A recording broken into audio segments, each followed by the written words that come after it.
Kalo lived in a lively Nigerian town.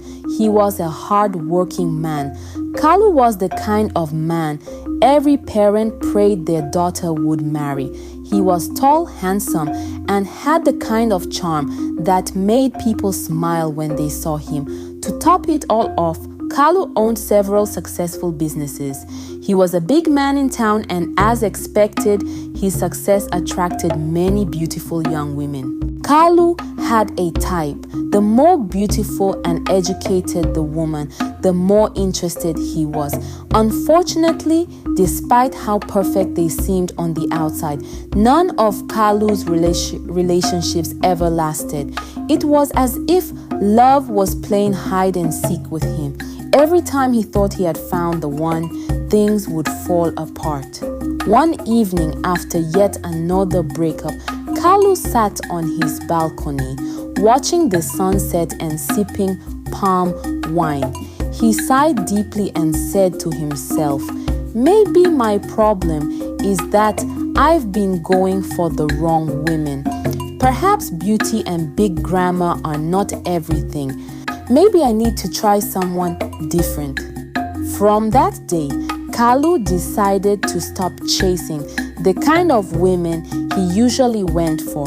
He would open his heart to someone who wasn't all about looks or degrees. Along came Joy, who was a hairstylist. She lived on the other side of town. She wasn't the kind of woman people turned to look at twice, but she had a presence that couldn't be ignored. With a slim frame and bulging eyes that her friends jokingly called mosquito repellents, Joy had learned to laugh at herself. "At least I'll never get malaria," she would quip, turning their teasing into laughter.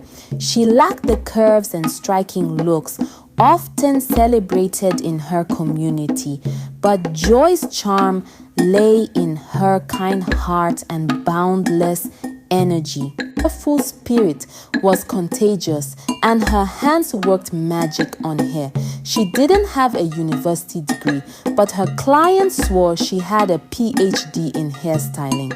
Kalu first met Joy on an ordinary morning, but to him it felt extraordinary. Joy was walking briskly to her shop, balancing a basket of hair products on her arm. She hummed a gospel tune loudly, completely unbothered by the noise of the city or the curious glances from passers-by. Her steps were purposeful, her voice vibrant, and her energy magnetic. Kalu, who was driving his shiny car on his way to a business meeting, spotted her from a distance. There was something about her, perhaps the way her song drowned out the chaos of the street, or how she carried herself like she had the world in her hands. For the first time, Kalu felt a pull he couldn't explain. He had dated beautiful, sophisticated women with polished nails and designer handbags, but none of them had ever radiated Joy's kind of warmth. In that moment, he didn't care about looks, education, or status. He just wanted to know her. Without a second thought, he pulled over and got out of his car. "Good morning, madam," he called out, his voice warm and confident. "My name is Kalu." Joy stopped mid-step and turned to look at him, her eyes narrowing with suspicion. Morning, do I know you?" Kalu chuckled, slightly taken aback by her bluntness. "Not yet, but I'm hoping to change that." Joy raised an eyebrow, her gaze shifting from his face to his car and back to his face. "Okay, Olga Kalu, I'm Joy. I'm going to my shop. If you're not selling anything, I'm in a hurry." Kalu laughed out loud, charmed by her no-nonsense attitude. "Don't worry, I'm not selling anything. Let me give you a ride. I just want to get to know you." Joy hesitated for a moment, then sighed. fine. But if you're one of those men who just want to waste my time, I'll get out of this car, no matter where we are." Kalu grinned. "Deal." That ride was the beginning of something special.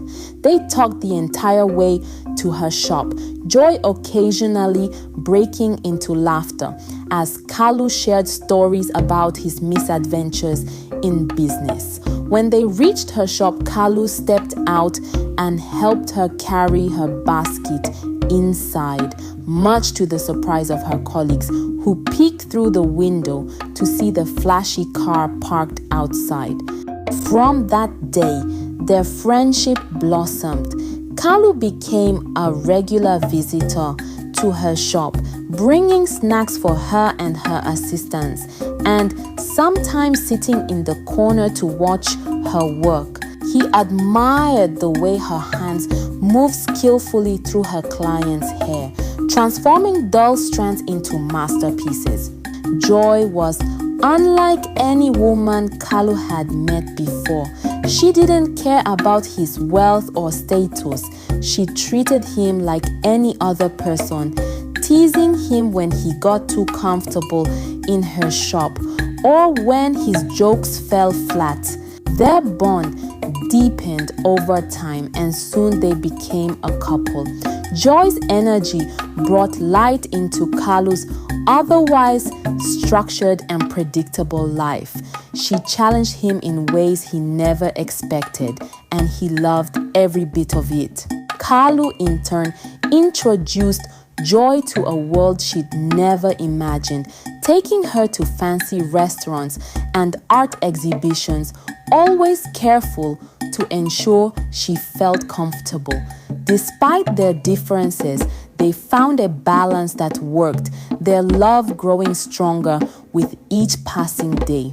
With this strong chemistry between them, Kalu decided to bring Joy home because of how comfortable he felt around her. He also had a pet parrot named Chico, and Chico wasn't just any parrot. He was a brilliant talking bird with vibrant green feathers and a cheeky personality that could light up or ruin a room. Over the years, Chico had become more than just a pet to Kalu. He was a companion, a source of entertainment, and on some days, a headache.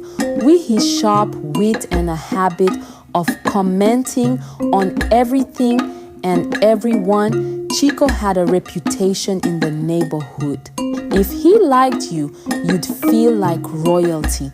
But if he didn't, well, his insults could sting more than you'd expect from a creature that fit in a cage. The first day Joy visited Kalu's house was a day she wouldn't forget.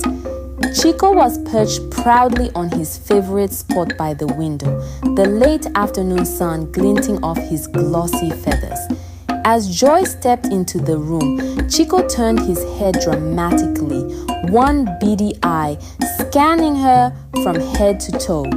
There was a moment of silence, and then, in his loud, sharp voice, Chico declared, "Woman, you are ugly!" Joy froze mid-step, her eyes wide in disbelief. She glanced at Kalu, half expecting him to apologize or discipline the bird. Instead, Kalu burst into laughter, so hard he nearly fell off his chair. "Ah, don't mind Chico," he said between gasps for air. "He's just a bird, talks too much for his own good." Joy forced a smile, though her cheeks flushed. "It's fine," she said, waving it off. "It's just a bird after all." But Chico wasn't done. The next time Joy visited, the parrot was waiting. As soon as she walked in, he called loudly, "Woman, you are ugly. Why are you like this?" Joy stopped in her tracks, her smile faltering. "Kalu," she said slowly, "your bird is at it again." Kalu shrugged, grinning. Chico's just teasing. He doesn't mean it. Come sit down. Joy sat, but her unease grew with every visit. Without fail, Chico would hurl insults the moment she arrived. Ugly woman, he'd squawk. What kind of face is that? At first, Joy tried to brush it off. After all, how much could the opinion of a parrot really matter? But over time, the constant insults began to sting. It wasn't just what Chico said. It was the way Kalu laughed it off, as if her discomfort were part of the entertainment. One evening, after Chico's usual tirade, Joy had had enough. She turned to Kalu, her tone sharp. Your bird doesn't like me. Every time I come here, it insults me. Are you sure it's just a bird? Kalu raised his hands defensively. Ah! Joy, don't let a bird stress you. It's just words. Chico doesn't mean anything by it. But Joy wasn't buying it. Words or not, it's rude. If it's just a bird, then teach it to respect me. I'm tired of being called ugly every time I come here. Kalu scratched his head, glancing at Chico, who looked back at him with an almost smug expression. All right, Kalu said. I'll talk to him. You better, Joy replied, because if he calls me ugly one more time, I'll teach him a lesson myself. That night, as Kalu fed Chico, he tried to reason with the parrot. Chico, you can't call Joy ugly anymore. It's upsetting her. Be nice, okay? Chico tilted his head, seemingly listening. Then, as if to mock Kalu, he squawked, Woman, you are ugly. Kalu sighed. Training Chico to behave was going to be harder than he thought. The next time Joy visited, he could only hope the bird would hold his tongue.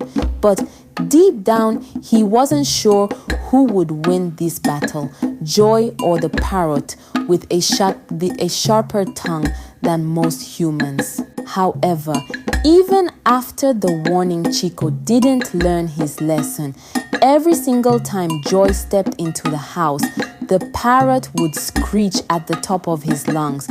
Ugly woman, you again? It didn't matter that Kalu had already warned him countless times, or that Joy glared at him like she was ready to turn him into parrot soup. Chico just couldn't help himself. Kalu kept his promise. Each time Chico called Joy ugly, Kalu pulled out one of his feathers. The first time, Kalu gave Chico a serious warning. The second time, he said, This is your last chance, Chico. But did Chico listen? No, he kept talking.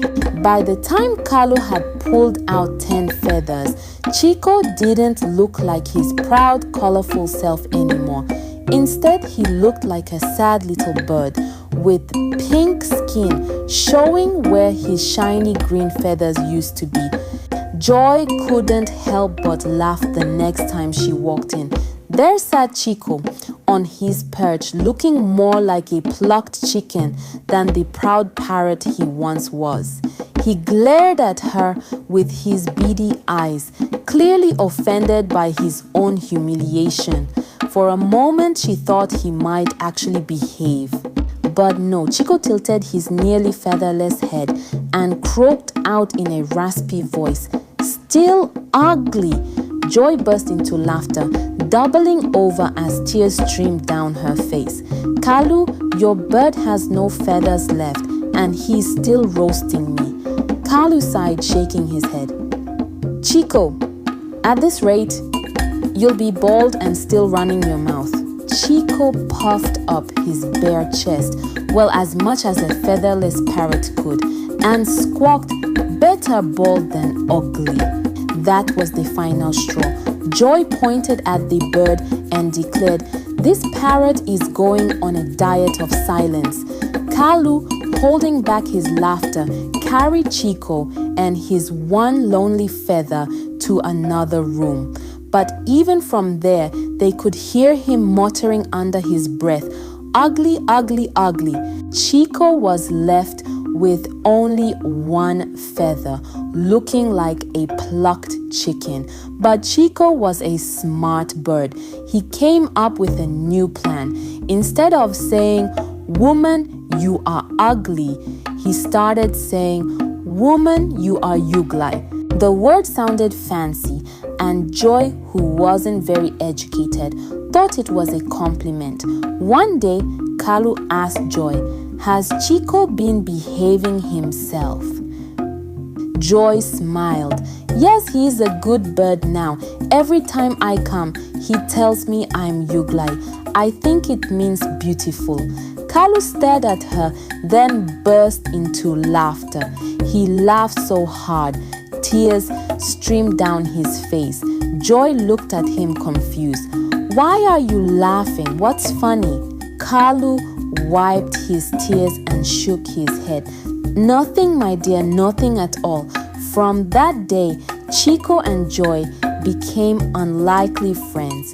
Joy believed Chico adored her, and Chico enjoyed not losing his last feather. As for Kalu, he finally found happiness with Joy, and they all lived happily ever after with lots of laughter to go around. The story didn't end there. Chico, now fully feathered after months of Joy's visits, took on the role of a self-proclaimed love coach. Whenever Kalu and Joy had a small disagreement, Chico would chirp, "Joy, you are still ugly. Don't mind Oga." And just like that, all their arguments would end in laughter. Chico, the once mischievous Parrot, had finally found his place as the family comedian.